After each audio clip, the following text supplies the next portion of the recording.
from the Thoughtful Gardener. I have a question for you. Do you want monster-sized flowers? Monster-sized dahlias? Well, I'm going to show you the trick from going from a normal size to a dinner plate size. Now, this is a beautiful variety called Cafe Au Lait. You can see it's got lots of beautiful pinks and purples, a tinge of yellow. It would be perfect for a baby shower or a bridal shower or even your wedding.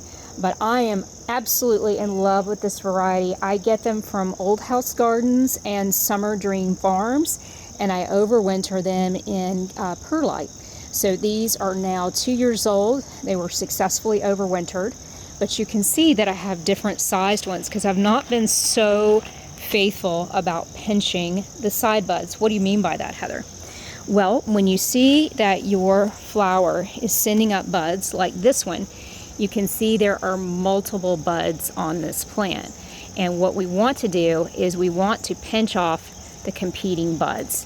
That's going to allow all the energy to go to this bud and make a monster-sized dahlia. And you can see by the shape of my hand and the flower, I'm not doing a camera trick here, it's actually almost as large as my palm.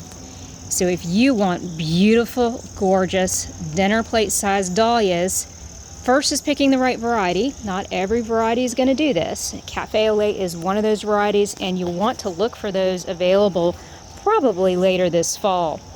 Then you want to pinch away any side branches that you see, like this one.